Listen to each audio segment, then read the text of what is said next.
తల్లికి వందనం 15,000పై కీలక అప్డేట్. ఆంధ్రప్రదేశ్ కూటమి ప్రభుత్వంపై ఇప్పుడు విద్యార్థుల తల్లిదండ్రులు ఆగ్రహంతో రగిలిపోతున్నారు. కారణం తల్లికి వందనం పథకాన్ని ఈ సంవత్సరం అమలు చేయట్లేదనే వార్త బయటకు రావడమే. దీన్ని 2025 విద్యా సంవత్సరం నుంచి అమలు చేయాలని ఏపీ కేబినెట్ నిర్ణయం తీసుకున్నట్లు తెలిసింది. అంటే 2025 జూన్లో ఈ పథకాన్ని అమలు చేసే అవకాశం ఉంది. మరి 24 విద్యా సంవత్సరం సంగతేంటి? ఈ విద్యా సంవత్సరానికి ఇవ్వాల్సిన డబ్బుల సంగతేంటి అనే ప్రశ్నలు తెరపైకి వస్తున్నాయి. తల్లికి వందనం పథకం కింద ప్రతి విద్యార్థికి 15,000 రూపాయల చొప్పున ఇస్తామని ఎన్నికల్లో కూటమి పార్టీలు హామీ ఇచ్చారు.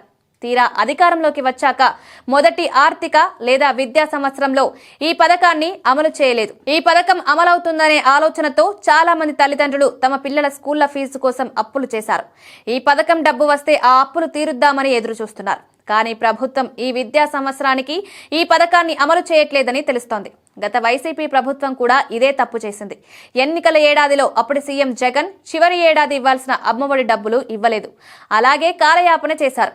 ఆ తర్వాత ఎన్నికలు రావడంతో డబ్బు ఇవ్వకుండా ఎగ్గొట్టారు. ఆ విద్యా సంవత్సరం కూడా తల్లిదండ్రులు అప్పులు చేసి పిల్లల స్కూల్ ఫీజులు కట్టారు. ఇప్పుడు కూటమి ప్రభుత్వం కూడా మనీ ఇవ్వకపోవడంతో రెండోసారి మళ్లీ అప్పులు చేసి ఫీజులు కడుతున్నారు. ఇలా రెండు ప్రభుత్వాలు చేసిన తప్పులకు విద్యార్థుల తల్లిదండ్రులు అప్పుల పాలయ్యారు. గత ప్రభుత్వంలో జగన్ ఒక బిడ్డ చదువుకే 13,000 చొప్పున ఇచ్చారు.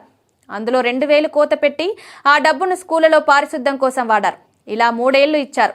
తర్వాత ఎన్నికల ఏడాదిలో ఇవ్వకుండా తాత్సారం చేసి చివరకు ఊరుకున్నారు. కూటమి ప్రభుత్వం ప్రతి విద్యార్థికి 15,000 చొప్పున ఇస్తామని హామీ ఇచ్చి తీరా అధికారంలోకి వచ్చాక ఒక సంవత్సరం ఇవ్వకుండా దాటవేస్తున్న పరిస్థితి చూసి తల్లిదండ్రులు ఆవేదన చెందుతున్నారు.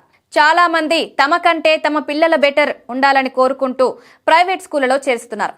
అక్కడ ఫీజులు బాధేస్తున్నారు. ఇంకా రకరకాల పేర్లతో అదనపు వసూలు కూడా ఎక్కువే. ఇలా ప్రతి విద్యార్థికి సంవత్సరానికి 50,000 నుంచి 1,00,000 రూపాయల దాకా అయిపోతుంది. అందుకే ప్రభుత్వం ఇచ్చే మనీ కొంతవరకు తమను ఆదుకుంటుందని పేరెంట్స్ భావిస్తుంటే కూటమి ప్రభుత్వం ఈ సంవత్సరానికి తల్లికి వందనం ఇవ్వట్లేదనే వార్త తీవ్ర కలకలం రేపుతోంది. ప్రభుత్వం ఈ విద్యా సంవత్సరంలోనే ఈ పథకాన్ని ప్రారంభించాలని కోరుతున్నారు.